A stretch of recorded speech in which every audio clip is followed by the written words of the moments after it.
Don't keep all your money in the bank. Let's talk about why. A friend recently said to me that she had no idea that by keeping money in the bank, she was actually losing money. Let me explain to you why that is. You may think that the bank is the safest place to put your savings, but the fact is that most high street banks are only really paying you around 1%, sometimes 1.25. I know that my NatWest account, sorry to call you out, NatWest, but my NatWest account was only giving me around 0.75% interest. On the other hand, inflation, which is the rising cost of goods and services, so from going to the supermarket to filling up your car with petrol, inflation in the UK is around 2.5 to 3% a year. So by keeping all of your savings in a bank account that's only paying you 1%, you are in fact losing 2% of your purchasing power every year instead of actually making any money.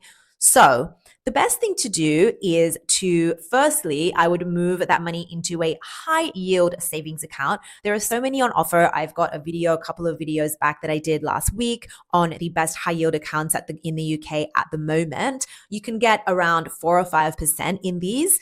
I would move all of your savings firstly into a high yield account, and then I would use a stocks and shares ISA, which is an incredible way to build wealth because all of the profits that you make on it are tax free.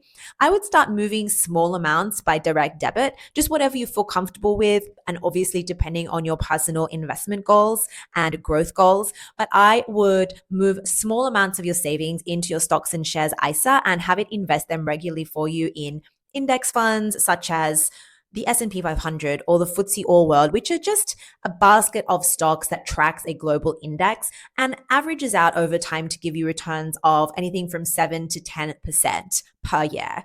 So this way you can actually start to make money off of your savings rather than keeping it in a bank account where it's only paying you around 0.75 to 1% and you're actually losing money every year.